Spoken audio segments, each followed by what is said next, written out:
Abraham, mon ami, tell me you agree there are no truants and these. Size does not matter. Upon my honor, Bonaparte, I've invariably observed that it is the inner character of a man and not his stature that makes the difference. Oui, oui, mon ami. I, for example, have conquered all of Europe and have found being so tall no handicap whatsoever. Begging your pardon, Monsieur Napoleon, but I do believe you meant that your lack of height has not been a handicap. Lack of height? What is this lack of height? You do not fool me with that ridiculous hat. I am as tall as you, Monsieur President. Maybe in terms of ego. Oh, sacre bleu! You dare to insult me, the Emperor of all Europe! I declare war on you! You can't declare war on me. I was but a lad when you died. Now you say I died. You are not only embarrassingly short, you are a liar. That insufferable man is finally gone. Now I can give my speech. 77 years ago, give or take a few decades, our fathers brought forth upon the globe a network conceived as the Internet, dedicated to the proposition that all content creators start out equal. Now we are engaged in a great debate. Is longer content better than shorter content for content marketing? Stay with us to find out.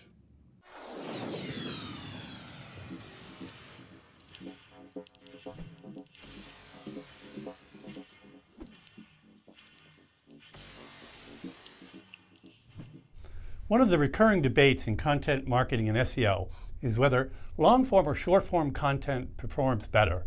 Mark, fill us in on the arguments. So there seems to be a widely held conventional wisdom that longer form content performs better, especially for SEO. And indeed, some studies seem to indicate at least a slight edge for longer content.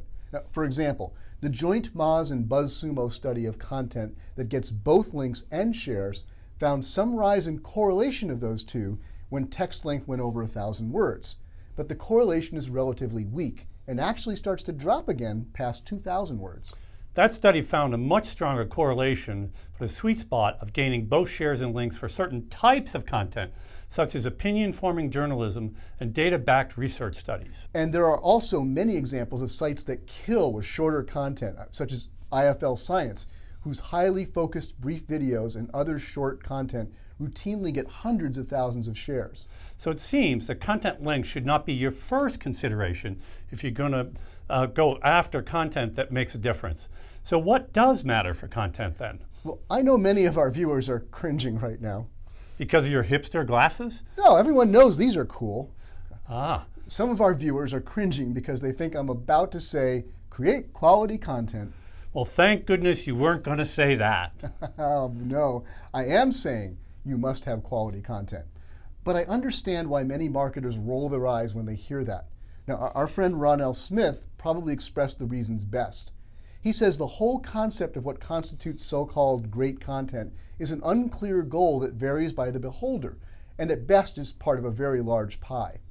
But I'd like to propose what I think is a realistic, actionable definition of quality content. It has 3 characteristics. What's the first one? Well, I like to express them in terms of 3 questions you can ask yourself about a piece of content. The first is it helpful, useful, and or interesting to your target audience? Now, our friend A.J. Cohn taught us that you know you've achieved something worthwhile with your content if it is memorable for your audience. Do people continue to talk about it, refer to it, share it, and link to it for a long time after it was published? Okay, so what's the second question we should ask about our content? Well, does it match up with my marketing goals? For example, if one of my marketing objectives is increasing the reputation for a B2B service company, I might want to create data studies that demonstrate the company's abilities. And the final question? Well, is it unique enough to stand out from other content on the topic? This is especially important if your audience is made up of dedicated content consumers. It won't take them long to realize that your post is just a rehash of the same old, and they won't make the mistake of clicking on your stuff again. So to bring us back around to our topic for this episode, I noticed one thing that has no relevance: the length of the content. Right. My rule of thumb is simple. Create content that is long enough to be helpful and interesting, meet your marketing goals, and provide a unique take on the topic, and no longer. Thanks, Mark. You've given us advice that should go down in history. And speaking of history... Well, Boney, I'm sure glad we were able to come to a treaty over the value of long versus short. Oh, oui, I agree. I can be short and yet can rule all of Europe. And you can be tall and bring together a divided land. And a beautiful land it is. I wish you could see it from up here. What is this? You insult me again? No, it's not your fault. You have to unlace your boots to read a newspaper. Oh, you don't frighten me, American pig dog. Go and boil your bottoms, you sons of a silly person. I blow my nose at you, American president.